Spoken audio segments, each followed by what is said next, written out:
Knowing patterns, having origin explanations, knowing our origin wounds is useful.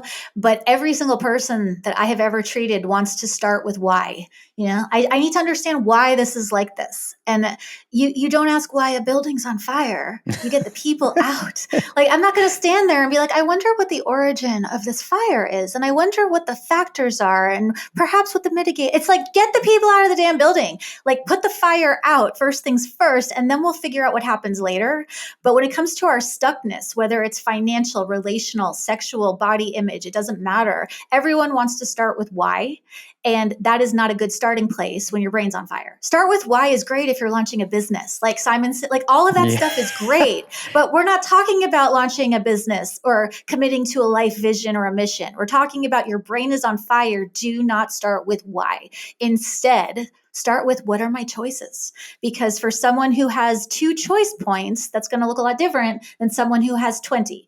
And so before we can even figure out what to do, we have to start with, what are your choices? Like, you may want this to be a thing, but that's not a choice available to you right now. So let's not obsess about it. What are your choices? And then make your choice points so small. I call them micro yeses. That's my little sticky thing.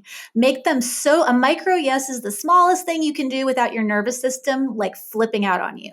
So if you think it's a small step and you're not doing it, it's because your brain thinks it's a big step. So we have to shrink these down to the microscopic level so our nervous system doesn't go into fight, flight, fawn, freeze. And then we can get moving. And we'll figure out why the building caught on fire later. I promise. Yeah, that makes sense. To be able to look back once you're in the clear and then do the assessment of, was it arson, whatever it is.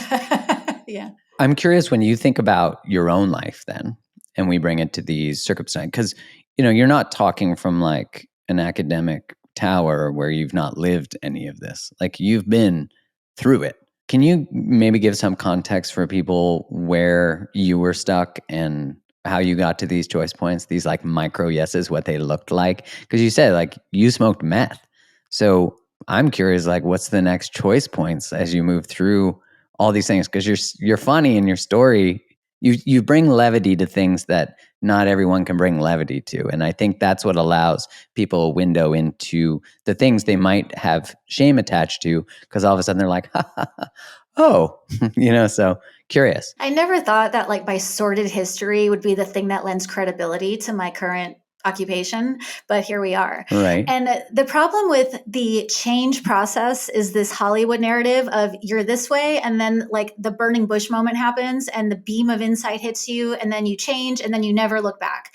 And for people that have that story, like, yay, go you. I am super happy. I've not met any of those people. The change process, I haven't. I have never met someone whose change process wasn't a vortex to hell, followed by a rapid spurt of, I got this, I'm good, followed by, nah, screw this is too hard. Totally. And meandering around. So I put in the book, one of my micro yeses with my meth addiction.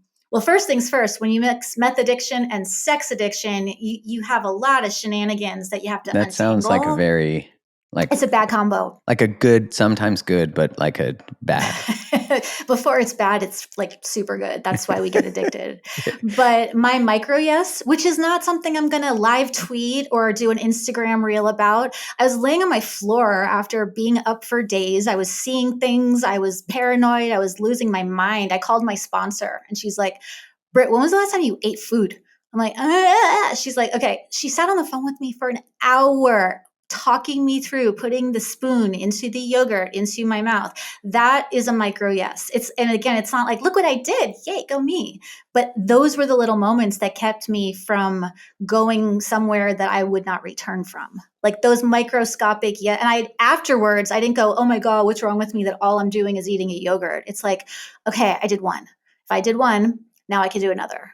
And that's what it looks like to go from stuck to unstuck. And it's not all the same pace. It's like nature. We have periods and cycles of being static, being dynamic, being committed, being wholly uninvested, being energized, being completely apathetic.